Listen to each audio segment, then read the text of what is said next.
A game made in Unity by the Fun Pimps, 7 Days to Die is an open-world survival horror game in which the player wakes up in a post-apocalyptic world, roaming with the undead. In order to survive, the player has to learn the arts of survival, craft tools, and build a base to survive the 7-day Blood Moon hordes. This video will analyze the game through the lens of ludology and psychology.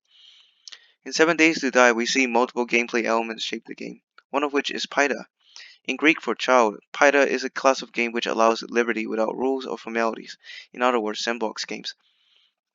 Though Pyra has no known origin, it is the basis of other game classifications where the elementary need for disturbance allows rules and conventions to be invented, thus forming the very first games such as hide and seek and throwing balls. In 7 Days to Die, the same essence has been applied to the game's random generation map and fully destructible environment. The player construct their bases based on square blocks and creativity of materials use, thus reflecting upon the game's sandbox nature. In addition, it also has a cheat mode which can be enabled by a game that allows the player to open the creative menu that gives players the sandbox utility in a game instance. Embedding in a narrative theory is a designation of a literary device of a story within a story, structure in which a character within a narrative becomes a second narrator framed by the first narrative.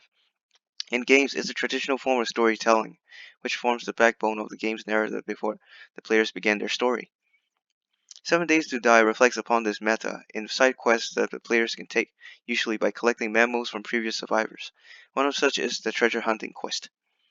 Upon initiation, the chests are randomly spawned in the world, particularly in areas on the edge of known territory. These quests can be repeated, and a new instance of a chest will spawn elsewhere.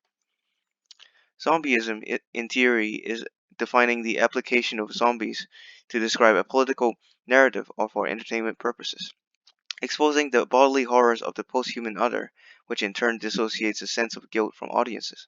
This makes the audience feel comfortable when killing a humanoid or an alien-like being. The effects of zombieism can be seen in the enemies of 7 Days to Die, where the undead are in various states of decay. Even the names used on the enemy reflects the same essence.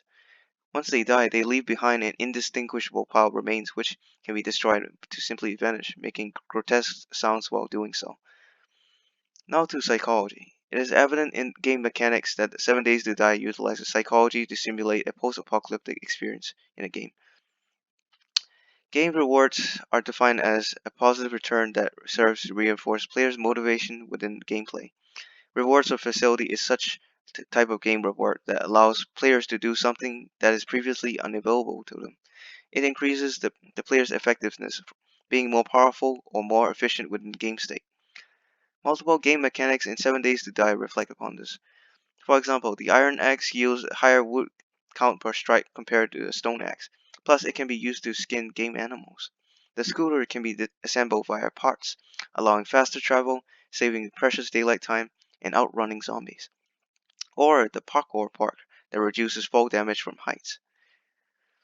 By definition, online disinhibition is the lowering of social boundaries and inhibitions in online interactions. It has two categories, benign and toxic disinhibition. Benign has the effect of self-disclosure on the internet, from showing unusual levels of kindness to extremes such as sharing sensitive information and emotional dependence. On the other hand, toxic disinhibition displays violent and antisocial behaviors in online interactions, from vulgar expressions to sending computer viruses. It's defined by these 5 factors, which can be applied to both player categories. In 7 Days to Die, we see a similar effect in two main types of players, builders and grievers. Builders play for the sake of creations and world explorations, while the grievers, a subset of raiders, play for the thrill of destroying and humiliating others. Grievers normally dissociate from the acts and denying any wrongdoings. This is a sign of dissociative anonymity, where anonymity allows protection from consequences. Additionally, they reason that the victims would have done the same thing to them. This is evident with the minimization of authority, where regardless of social classes, everyone has the same ability to voice their ideals and opinion. On the other hand, some builders show traits of asynchronism and solipsistic introjection, where welcoming to new arrivals and accommodating them in their homes, expecting similar treatment in return despite knowing the risks. In extreme cases, some players would share their secret stash of items, expecting the trust and acquaintance. Sometimes the roles can defy the stereotypes based on the situation. For example, griefers might share videos of themselves in the act while exposing their face on webcam. Builders may retaliate if someone disappointed them by destroying bases or using vulgar words to shame, which is normally a toxic behavior. So, does this mean that the line between benign and toxic online gamers is blurred to the point which either can be vice versa? Further research is required to evidence as to what induces both categories by situational factors. All in all, 7 Days to Die is an excellent platform demonstrating the concept of PIDA and embedded narratology in games. Additionally, it is a great example when discussing the use of zombies in media relating to its bodily horrors.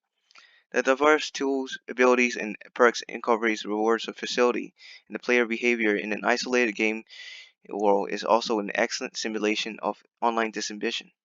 Thank you.